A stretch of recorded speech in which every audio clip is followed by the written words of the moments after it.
Good afternoon, this is the Archetype reading for the sign of Taurus. So Taurus, let me start right away with the card that relates to the underworld, this one here, and your card is called Mystic, the Mystic. The Mystic is the seeker, the light worker, and also the dreamer. The mystic is often misunderstood in our culture, depicted as a wandering or light-hearted daydreamer.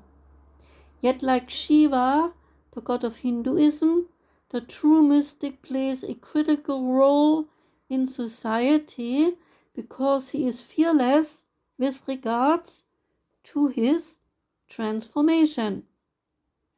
To save the world from darkness, Shiva swallows the poison of the world and holds it in his throat, slowly transmuting the liquid into nectar.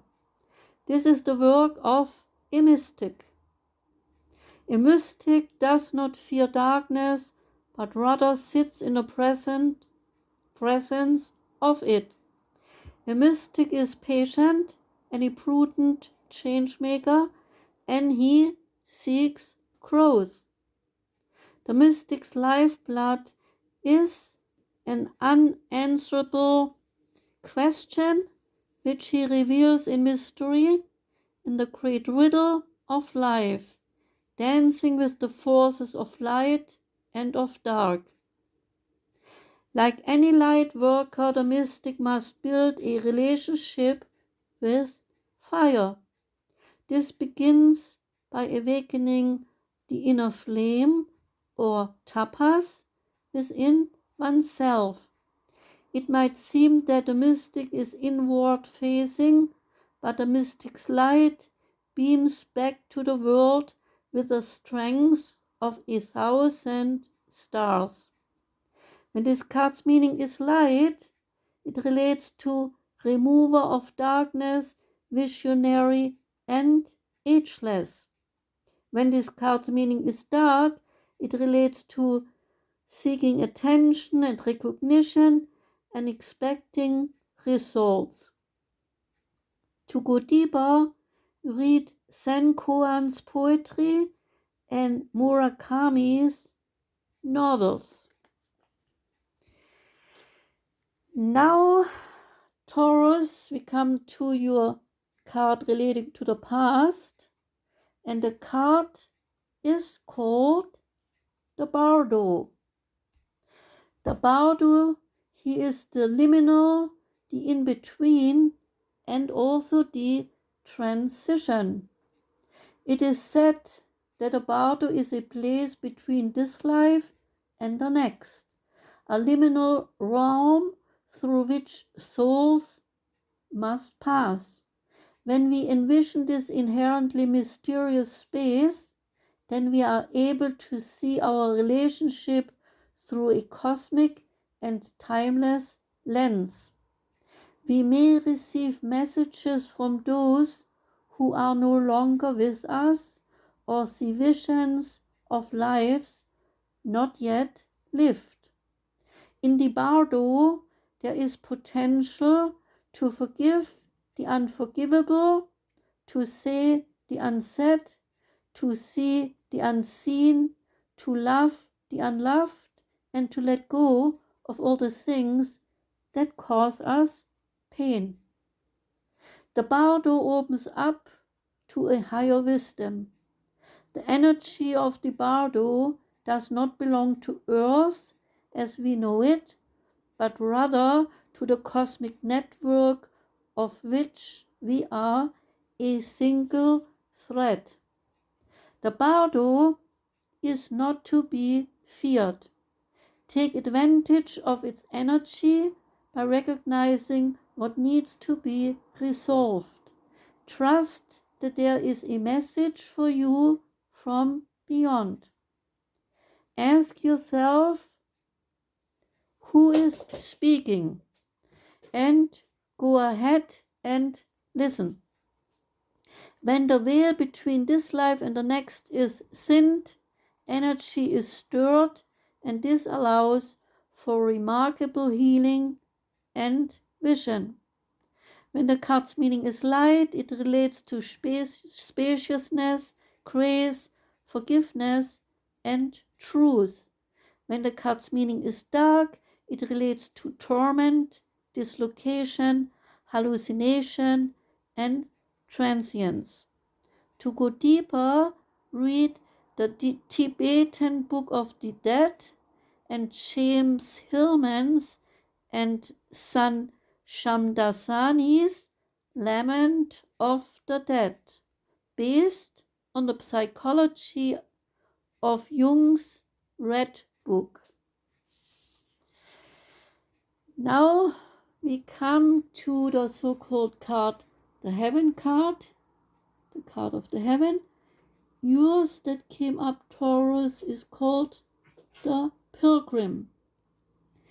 The Pilgrim archetype card is the wanderer, the traveler, and also the apprentice.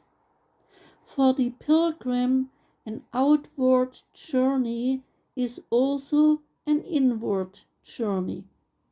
This archetypal wanderer seeks wisdom, experience, and meaning in the farthest reaches of the globe. He also seeks it in his deepest regions of the spirit. Others wonder when the pilgrim will settle down to claim a more conventional life. But a pilgrim knows that the heart belongs to motion. In motion is freedom, expansion, and growth. Responsibilities, social conventions, and logistics easily bore us, and the pilgrim avoids to become too much involved in day-to-day boredom. When this archetype awakens, adventure leads us out the door towards a new reality. With the pilgrim at your side, you never lack courage, says this card. So travel light, travel soon, because your spirit needs it. Even in the stillness of meditation, the pilgrim feels the movement of the heart toward what it loves. We all have a deep longing to answer the call and to get unstuck. Ask yourself, Taurus, what obstacle stands between you and the door? When this card's meaning is light, the card relates to learning, growth, adaptation, and studies. When the card's meaning is dark, the card relates to aloof, non-committal, and a bit flaky. To go deeper, read The Road Not Taken from Robert Frost and Mameen by David Weil. Now, Taurus, we come to your card relating to the future, and the card is called the Healer. The Healer archetype relates to light worker, the gifted, and the old soul. Some claim that the work of the healer is their gift and name it as their dharma. The healer is in all of us though. It is our natural inclination to remember, to return to, and to reclaim that central and eternal life force from which we so easily drifted away. In Sanskrit, the word avida means forgetting, and it is said that this is the source of all suffering and all disease. The healer's mission is to work and move through the comfort of forgetting, through our veils of ignorance and denial, to reveal the radiance, that light of wisdom, which was always present.